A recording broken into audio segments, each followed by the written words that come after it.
இன்றைக்கி ஒரு simple tiffin பண்ண போகிறோம். ராகியில் சப்பாத்தி பண்ணுவோம் எப்போவுமே. அதான் ரொம்ப சாஃப்டாக நல்லாயிருக்கும். இப்போ தோசை மாவெல்லாம் எல்லா டயத்தில் ஒரு 5 மினிட்ஸில் இது பண்ணிடலாம். இந்த ராகி வந்து எப்பவுமே இந்த ராகி கடையில் வாங்கிட்டு நல்லா களைஞ்சி உடைச்சிட்டு அரைச்சி வச்சுப்பேன். ஒரு 3 கிலோ அரைச்சி வச்சோம்னா ஒரு 2 மாதத்துக்கு வரும் தாராளமாக. அதில் வந்து ஒரு நாள் சப்பாத்தி பண்ணுவேன். ரொம்ப நல்லா சப்பாத்தி இன்னைக்கு காமிக்கலாம் அப்படின்னு நினச்சேன். என்ன அளவுன்னா எந்த அளவுக்கு மாவு எடுத்துக்கிறோமோ அதே அளவுக்கு ஜலம். 1 கிளாஸ் ராகி மாவுனா 1 கிளாஸ் ஜலம். என்னென்னா இது மிஷினில் வாங்கி அரைக்கும் போது சம்டைம்ஸ் கொஞ்சம் ஜலம் ஜாஸ்தியாக எடுத்துக்கும். ஸோ 1லேருந்து 1.25 வரைக்கும் சில பேருக்கு எடுத்துக்கும்.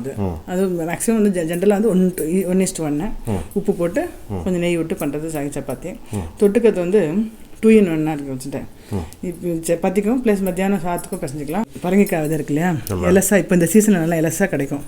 ஸோ அந்த விதை அந்த தோல் எல்லாத்தையும் சேர்த்து வச்சுட்டு தொகையல் அதுக்கு வந்து இது வந்து பரங்கிக்காய் விதையில துவையில பரங்கிக்காய் விதையில பரங்கிக்காய் உள்ளே இருக்கும். அந்த உள்ளே அப்படி இருக்கும், அப்படியே விதையோட சேர்ந்து இருக்கும். அப்படி பார்த்தீங்கன்னா விதையெல்லாம் பார்த்தீங்கன்னா அப்படி இருக்கும். இது வந்து நல்லா வதக்கிக்கணும். அப்புறம் வந்து உளுத்தம்பருப்பு 2 டீஸ்பூன் எடுத்திருக்கேன். மிளகா வந்து காரத்துக்கு ஏற்ற மாதிரி 5 மிளகா. அப்புறம் பெருங்காயம், கட்டி பெருங்காயம் வச்சுருக்கேன். பெருங்காயம் இது நல்லா வறுத்துக்கணும். அப்புறம் இது வறுத்துன்ட்டு இதையும் வறுத்துக்கணும். எல்லாத்தையும் ஒன்றா போட்டு அரைச்சிக்கணும். ஓகே. ஸோ இது வந்து சட்னி மாதிரி இருக்கும். சட்னி மாதிரி கொஞ்சம் தொகையில் மாதிரி அரைச்சிட்டு கொஞ்சம் ஜலம் விட்டு சப்பாத்திக்கு எடுத்துக்கிறது கொஞ்சம் கெட்டி வச்சுட்டு மத்தியானம் சாத்துக்கு பிடிச்சிக்கலாம். ஓகே. ஜலம் விட்டேன். இதில் ஒன்று என்ன பார்த்துக்கணுன்னா ஜலம் வந்து நல்லா கொதிக்கணும். கொதிக்கலை அப்படின்னா என்ன ஆகும்னா வேகலை அப்படின்னா சப்பாத்தி இடம் வராது. நல்லா வெந்துருச்சுன்னா சப்பாத்தினால பட்டு போல் இடம் வரும். அது வந்து நல்லா கொதிக்கணும். ஜலம் நல்லா தலைன்னு அந்த கொதிக்கணும். அது உப்பும் போட்டிருக்கேன். 1 ஸ்பூன் நெய் விட்டுன்றேன் நான், இல்லை நல்லெண்ணெய் விட்டுக்கலாம். விட்டுட்டு நல்லா கொதிச்சதுக்கப்புறம் மாவை போட்டு நம்ம இந்த கொழக்கட்டை மாவு கிண்டுறோம் இல்லையா, அதுமாரி போட்டுட்டு அடுப்பு ஆஃப் பண்ணிவிட்டு கிண்டணும். நல்லா பிசைஞ்சிட்டு இடணும். நல்லா ஃபாஸ்ட்டாக வரும். 5 மினிட்ஸில் ஆகிடும் அது. ஓகே. உப்பு போட்டேன் இல்லையா, 1 ஸ்பூன் நெய் விட்டுருக்கேன். நல்லா தலைன்னு கொதிக்கட்டும். அது போட்டு கிண்டுறேன். ஓகே. இந்த ராகி வந்து ரொம்ப நல்லது ஆக்சுவலாக. ஆமாம். ஆனால் அது வந்து குளிர்ச்சி சம்மரில் மட்டும் தான் சாப்பிட்ணும் அப்படிலாம் கிடையாது. எல்லா சீசனும் எடுத்துக்கலாம். ராகி சப்பாத்தி, ராகி அடை, ராகி களி மாரி பண்ணுறது, அப்புறம் ராகி தோசை, ராகி இட்லி, நம்ம நிறைய போட்டிருக்கோம். ராகியில் நிறைய பண்ணியிருக்கோம். ராகி வந்து கால்சியம், அயன் எல்லாமே கிடைக்கிறது அப்படின்றதுனால அது எப்பயுமே அட்லீஸ்ட் ஒரு வாரத்தில் ஒரு நாளைக்காவது அப்படியே பழக்கிட்டோம்னா நல்லது. ராகியில் நம்ம இது கூட பண்ணிக்கலாம், சேவை. சேவை சூப்பராக இருக்கும். நம்ம ஒரு நாளைக்கு ஒரு வாரத்துக்கு ஒன்று பண்ணுவோம். அதெல்லாம் கொதிக்கிறதுக்கு முன்னாடி இந்த வதக்கின்றேன். இந்த பெருங்காயம், உளுத்தம்பருப்பு, மிளகா, இது 1 ஸ்பூன் நெய் விட்டு எண்ணெய் விட்டு வறுத்துன்ட்டு அப்புறம் இதையும் நல்லா வதக்கின்றேன். ஓகே. இந்த பரங்கிக்காய் விதை இருக்குல்ல, ஆமாம், பரங்கிக்காய் விதையில் நிறைய பெனிஃபிட்ஸ் இருக்குது. முக்கியமாக பார்த்தோன்னு வச்சுக்கோங்க, அந்த இது இருக்குது பாரு, மெக்னீஷியம். மெக்னீஷியம் வந்து பிபி, சுகர் இதெல்லாம் கண்ட்ரோல் பண்ணுவாங்க. Seeds, magnesium. என்னென்னா இப்போ எல்லோரும் பம்ப்கின் சீட்ஸில் நம்மளே கூட போட்டிருக்கோம். அந்த ப்ரோட்டீன் பவுடர்லாம் பண்ணுறோம் இல்லையா, அதில் போடுறோம். ஆனால் இந்தமாரி டேரெக்டாக ஒரு அப்படியே ஃப்ரெஷ்ஷாக அப்படியே காயிலேருந்து கட் பண்ணும்போது எடுக்கிறது தானே இது. இதுமாரி சாப்பிட்றது வந்து நீ சொல்கிற மாதிரி எல்லா பெனிஃபிட்டும் இமீடியட்டாக அப்சர்வ் ஆகிருக்கும். நம்ம அதனால் இது வந்து அப்பப்போ இந்த பரங்கிக்காய் சீசன், சக்கரவள்ளிக்கிழங்கு சீசன் இல்லையா, அப்போது இந்த டயத்தை விடக்கூடாது. டெய்லி ஏதாவது ஆற்றுல வந்து ஏதாவது இடத்துல வந்து இந்த பரங்கிக்காயும் சக்கரவள்ளிக்கிழங்கு உள்ள சேர்த்துடணும். இந்த பரங்கிக்காய் இந்த விதை வந்து தொகையில் வந்து அவ்வளோ டேஸ்ட்டாக இருக்கும். முதல்ல சாப்பிடாத வந்து பசங்க ஆகணுன்னுவாங்க. அப்படி மெதுவாக கொஞ்சமாக டெய்லி போட்டோன்னு வச்சுக்கோங்க, அவளுக்கு பழகிடும். இந்த மெக்னீஷியம் வேறு ஸ்லீப்பிங் டிஸார்டர்லாம் இருக்குல்ல, தூக்கம் சரியாக வராத அவளுக்கும் யூஸ் ஆகும். நல்ல தூக்கம் வரும். அப்படியா? மெக்னீஷியம் இருக்கிறதுனால இவ்வளோ பெனிஃபிட் இருக்குல்ல. இந்த பரங்கிக்காய் விதை வந்து சப்போஸ் இந்த வாசனை பிடிக்கல அப்படின்னா, சப்போஸ் கொத்தமல்லி யாராவது பிடிச்சுன்னு வச்சுங்களேன், கொத்தமல்லி இப்படி எப்படியாவது கொஞ்சம் மாற்றி கீற்றி போட்டு உள்ளே போட்டுருணும். ஏன்னா அவ்வளோ மேக்ஸிமம் நீ சொல்ல மாதிரி இது டேரெக்டாக கிடைக்கிறது சப்ளிமெண்ட். இதில் மிச்செல்லாம் சீட்ஸ்லாம் காய வச்சு அது எப்படி காய வைக்கிறாலும் என்னன்னு தெரியாது. நம்மளே காய வச்சா பரவாயில்ல. நம்மளே என்ன பண்ணணும்னா நிறைய இந்த சீசனில் வாங்குறோம் பார்த்தீங்களா, நான் ஒரு வீடியோவில் காமிச்சிருக்கேன். அப்படியே நல்லா அலம்பிட்டு அப்படியே வெயில் வச்சா நல்லா காஞ்சிரும். கடையில் வாங்குறதுக்கு நம்மளே பண்ணலாம்.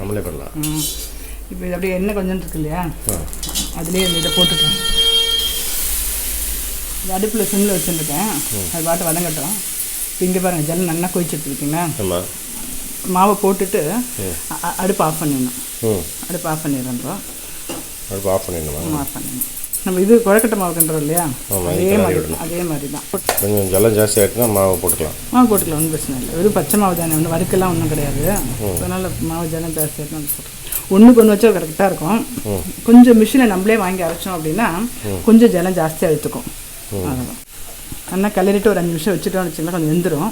அப்புறமா எடுத்து பண்ணலாம். ஒரு 2 மினிட்ஸ் கிண்டினே இருந்தால் நல்லா இதை எடுத்துட்டிங்கன்னா இது அப்படியே மூடி வச்சுருவோம். போகுது ஒரு 2 மினிட்ஸ் மூடி வச்சுட்டு அப்புறம் காமிக்கிறேன்.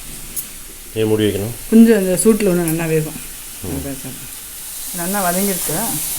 இப்போ வறுத்துன்னு இல்லையா, உளுத்தம்பருப்பு, மிளகா, பெருங்காயம், அதில் போட்டுட்டு இந்த தேங்காய் துடியோண்டு தேங்காய் நிறைய இல்லை, தேங்காய் அது மாதிரி ஒரு சின்ன இந்த சைஸ்க்கு வந்து இது குட்டி நெல்லிக்காய் சைஸு புளி போட்டு நல்லா ஜலம் எப்படி நம்மளுக்கு என்ன இது வேணுமோ அப்படி வச்சுக்கலாம். தொகல் மாரி வேணும்னா ஜலம் கம்மியாக விட்டுக்கணும்.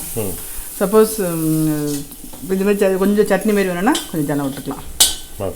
பார்த்து விடணும், இது ஜலம் ஜாஸ்தியாக இருக்கும். ஸோ அதனால் நம்ம பார்த்து ஜலம் விட்டுன்னு அரைக்கணும். கொஞ்சம் ஆறினோடனே அரைச்சிக்கிறேன். இந்த கையில் கொஞ்சோண்டு ஜலம் தெளிச்சுட்டு நல்லா கையில் அழித்து நல்லா பிசையணும். ஒட்டலை பார்த்தீங்களா, இதுதான் கரெக்டான அளவு. இதுக்கு வந்து ஒட்டிடுதுன்னா வேகலைன்னு அர்த்தம். ஒட்டலைன்ற போது வெந்துடுது நல்லா. இது நல்லா ஒன்றா சேர்த்து கொஞ்சம் சூடுக்கு போது பண்ணால் ஈஸியாக இருக்கும்.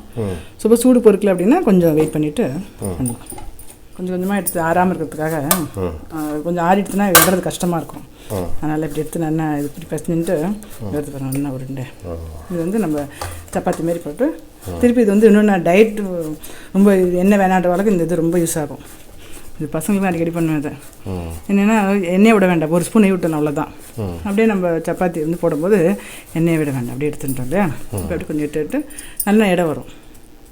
இடும்போது அந்த மாவு தொட்டுக்கணும், மாவு நிறைய தொட்டுக்கணும். ஃபஸ்ட்டு பண்ணுற வாழ்க்கை வந்து கொஞ்சம் மாவு தொட்டுனா அது ஈஸியாக இருக்கும் வாழ்க்கை இருக்குல்லையா. எடுத்துட்டு அது மாவு தொட்டு எடுத்துடலாம். இந்த எக்ஸஸ் மாவை கூட ஒரு வெள்ளை துணி வச்சு தட்டி எடுத்துக்கலாம் அப்புறம் வேணா கூட. அப்படியா? இது பிரியாமல் இடம் வருமா? நல்லா இடம் வறுத்து பாருங்க, நல்லா வரும். இந்த ஓரெல்லாம் அப்படி வேண்டாம் அப்படின்னா நம்ம அக்கி ரொட்டி பண்ணுவோம்ல அந்த மாதிரி கட் பண்ணிக்கலாம். கட் பண்ணி காமிக்கிறேன் பாருங்க. சப்போஸ் ரொம்ப அழகாக ஷேப் வேணும் அப்படின்னு தோணித்துன்னா கையில் கட் பண்ணிக்கலாம். சரி பண்ணிக்கலாம். ஃபஸ்ட்டு பண்ணுறவளுக்கு இந்த சப்பாத்தி எல்லாம் ரெண்டாக வராது. ஸோ அதனால தான் இப்படி பண்ணி காமிச்சேன். அதுக்காக கவலைப்பட வேண்டாம். அது பண்ணிவிட்டு இந்தமாரி ஏதாவது பெரிய இது வச்சுட்டு அண்ணா இப்படி எடுத்துட்டோன்னு வச்சுங்களேன், எல்லோரும் ஆச்சரியப்பட்டுருவா, இவ்வளோ அழகாக ரவுண்டாகிட்ருக்கே அப்படின்னு.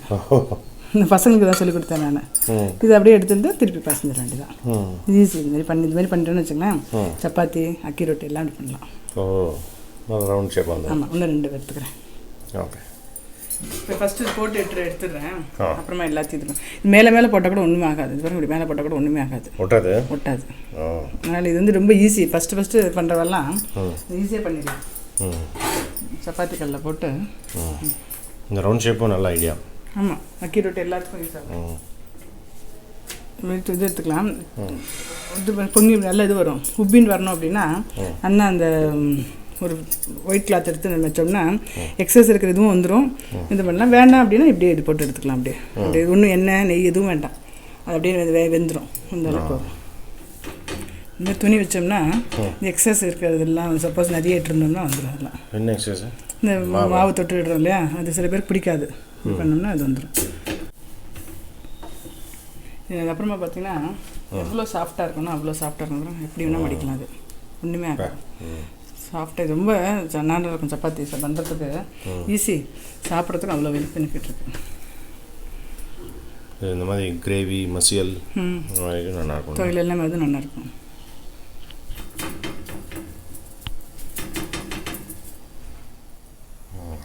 அடுத்து கலருக்காக தான் யோசிப்பாங்க பசங்க. சாப்பிட்டா டேஸ்ட் நல்லாயிருக்கும் நெய் வாசனையோட. இதில் கூட கடுகு தாளித்து கொட்டலை, இந்த பெருங்காயம் உளுத்தம்பருப்பு வாசனை இருக்குது. வேணுன்னா கடுகு தாளித்து கொட்டிக்கலாம். அடுத்து டிஃபன் ரவுண்டாக இருக்கும். ஆமாம், ரவுண்டாக இருக்குது. ராகி சப்பாத்தியும் பரங்கிக்காய் வத சட்னியும். ஆமாம், சூப்பர். தேங்க்ஸ். ஓகே.